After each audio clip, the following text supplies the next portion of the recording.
जय श्री विष्णु।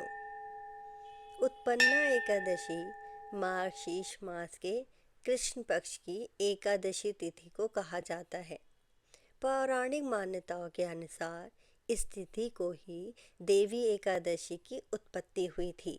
इस कारण भगवान विष्णु को उत्पन्ना एकादशी बेहद प्रिय मानी गई है। इस दिन भगवान विष्णु की विधि विधान से पूजा की जाती है और इस एकादशी का व्रत रखा जाता है। व्रत में उत्पन्ना एकादशी की व्रत कथा का पाठ बहुत ज़रूरी माना गया है। इस कथा का पाठ करने वाले को हर कार्य में सिद्धि प्राप्त होती है और सभी बिगड़े कार्य बन जाते हैं। उत्पन्ना एकादशी भगवान विष्णु को बेहद प्रिय है। इस दिन देवी एकादशी की उत्पत्ति होने की वजह से यह तिथि श्री हरि की पूजा पाठ के लिए बहुत खास मानी जाती है। विधि विधान से उनकी पूजा करने और व्रत कथा का पाठ करने से आपके सभी कार्य सिद्ध होते हैं और आपको विष्णु भगवान का आशीर्वाद प्राप्त होता है। आइए जानते हैं उत्पन्ना एकादशी की संपूर्ण व्रत कथा विस्तार से। युधिष्ठिर ने पूछा, भगवान, पूर्णमयी एकादशी तिथि कैसे उत्पन्न हुई? इस संसार में क्यों पवित्र मानी गई तथा देवताओं को कैसे प्रिय हुई? श्री भगवान बोले, कुंती नंदन, प्राचीन समय की बात है। सतयुग में मुर नामक दानव रहता था। वह बड़ा ही अद्भुत, अत्यंत रौद्र तथा संपूर्ण देवताओं के लिए भयंकर था। उस काल रूपधारी दुरात्मा महासुर ने इंद्र को भी जीत लिया था। संपूर्ण देवता उससे परास्त होकर स्वर्ग से निकाले जा चुके थे और शंकित तथा भयभीत होकर पृथ्वी पर विचरा करते थे। एक दिन सब देवता महादेव के पास गए और वहाँ इंद्र ने भगवान शिव के आगे सारा हाल सुनाया। इंद्र बोले, महेश्वर, ये देवता स्वर्गलोक से भ्रष्ट होकर पृथ्वी पर विचर रहे हैं। मनुष्यों में रहकर इनकी शोभा नहीं होती। देव, कोई उपाय बतलाइए। देवता किसका सहारा ले? महादेव जी ने कहा, देवराज, जहाँ सबको शरण देने वाले, सबकी रक्षा में तत्पर रहने वाले जगत के स्वामी भगवान गरुड़ ध्वज विराजमान है, वहाँ जाओ। वे तुम लोगों की रक्षा करेंगे। भगवान श्री कृष्ण कहते हैं, युधिष्ठिर, महादेव जी की बात सुनकर परम बुद्धिमान देवराज इंद्र संपूर्ण देवताओं के साथ वहाँ गए। भगवान गदाधर क्षीर सागर के जल में सो रहे थे। उनका दर्शन करके इंद्र ने हाथ जोड़कर स्तुति आरंभ की। इंद्र बोले, देव देवेश्वर, आपको नमस्कार है। देवता और दानव दोनों ही आपकी वंदना करते हैं। पुंडरीकाक्ष, आप दैत्यों के शत्रु हैं। मधुसूदन, हम लोगों की रक्षा कीजिए। जगन्नाथ, संपूर्ण देवता मुर नामक दानव से भयभीत होकर आपकी शरण में आए हैं। भक्त वत्सल, हमें बचाइए। देव देवेश्वर, हमें बचाइए। जनार्दन, हमारी रक्षा कीजिए, रक्षा कीजिए। दानवों का विनाश करने वाले कमल नयन, हमारी रक्षा कीजिए। प्रभु, हम सब लोग आपके समीप आए हैं, आपकी शरण में आ पड़े हैं। भगवान, शरण में आए हुए देवताओं की सहायता कीजिए। देव, आप ही पति हैं, आप ही स्नेही हैं, आप ही कर्ता, आप ही कारण हैं। आप ही सब लोगों की माता और आप ही इस जगत के पिता हैं।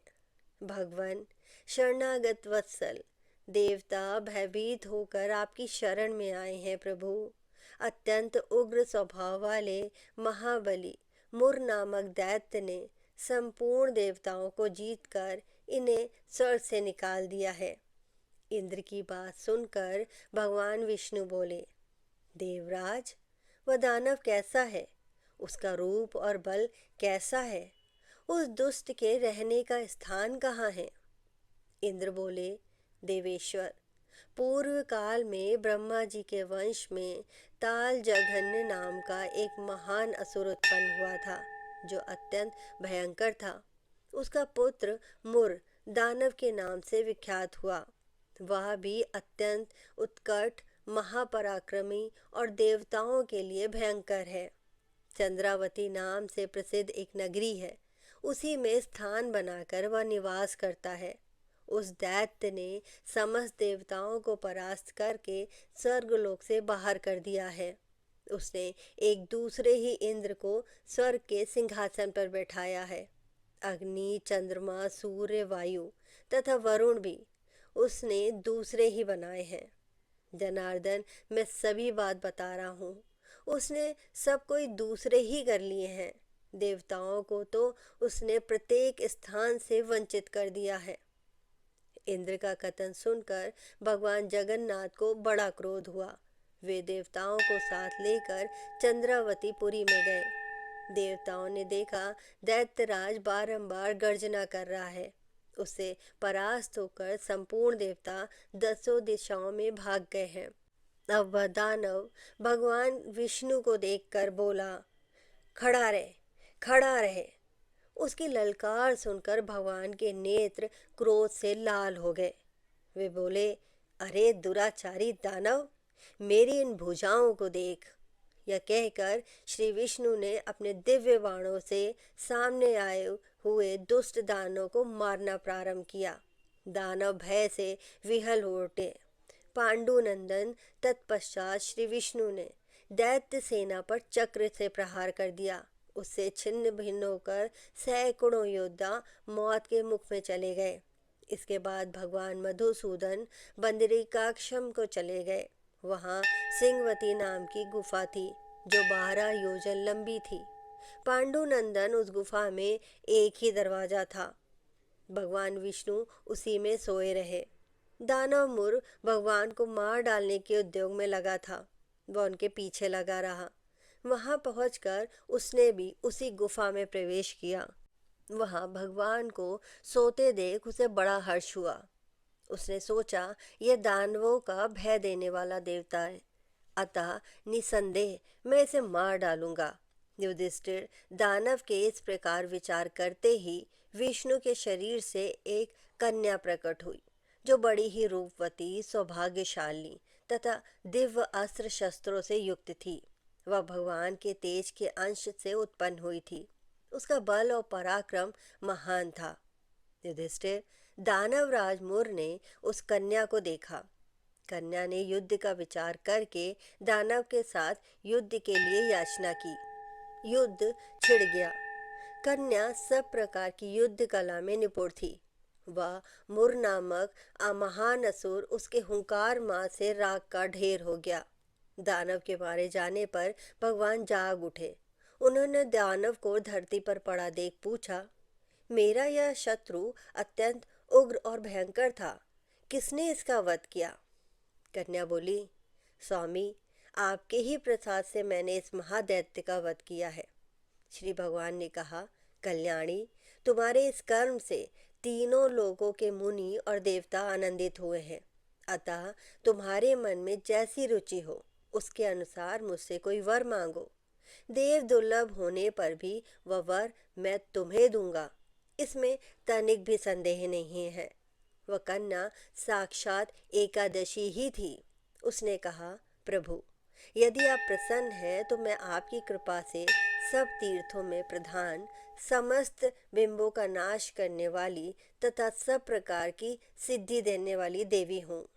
जनार्दन, जो लोग आप में भक्ति रखते हुए मेरे दिन का उपवास करेंगे उन्हें सब प्रकार की सिद्धि प्राप्त हो।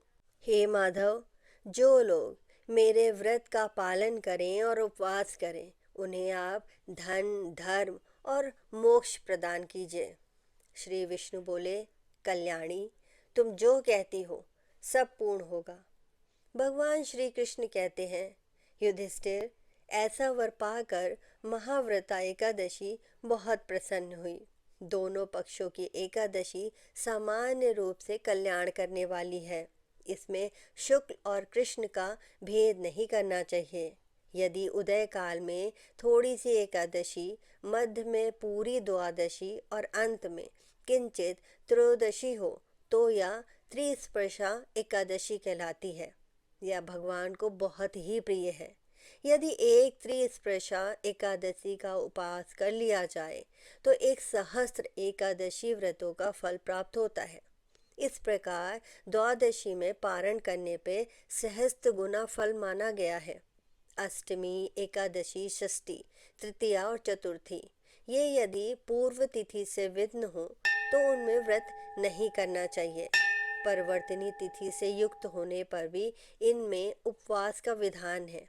पहले दिन में और रात में भी एकादशी हो, दूसरे दिन केवल प्रातःकाल एक दंड एकादशी रहे तो पहली तिथि का परित्याग करके दूसरे दिन की द्वादशी युक्त एकादशी को उपवास करना चाहिए। यह विधि मैंने दोनों पक्षों की एकादशी के लिए बताई है। जो मनुष्य एकादशी का उपवास करता है वह वैकुंठ धाम में, जहाँ साक्षात भगवान गरुड़ ध्वज विराजमान है, जाता है। जो मानव हर समय एकादशी के महात्म्य का पाठ करता है उसे सहस्त्र गोदानों के पुण्य का फल प्राप्त होता है। जो दिन या रात में भक्ति पूर्वक इस महात्म्य का श्रवण करते हैं वे निस्संदेह ब्रह्म हत्या आदि पापों से मुक्त हो जाते हैं। एकादशी के समान पाप नाशक व्रत कोई दूसरा नहीं है। भगवान की ऐसी ही पावन कथाएं सुनते रहने के लिए मेरे चैनल को सब्सक्राइब ज़रूर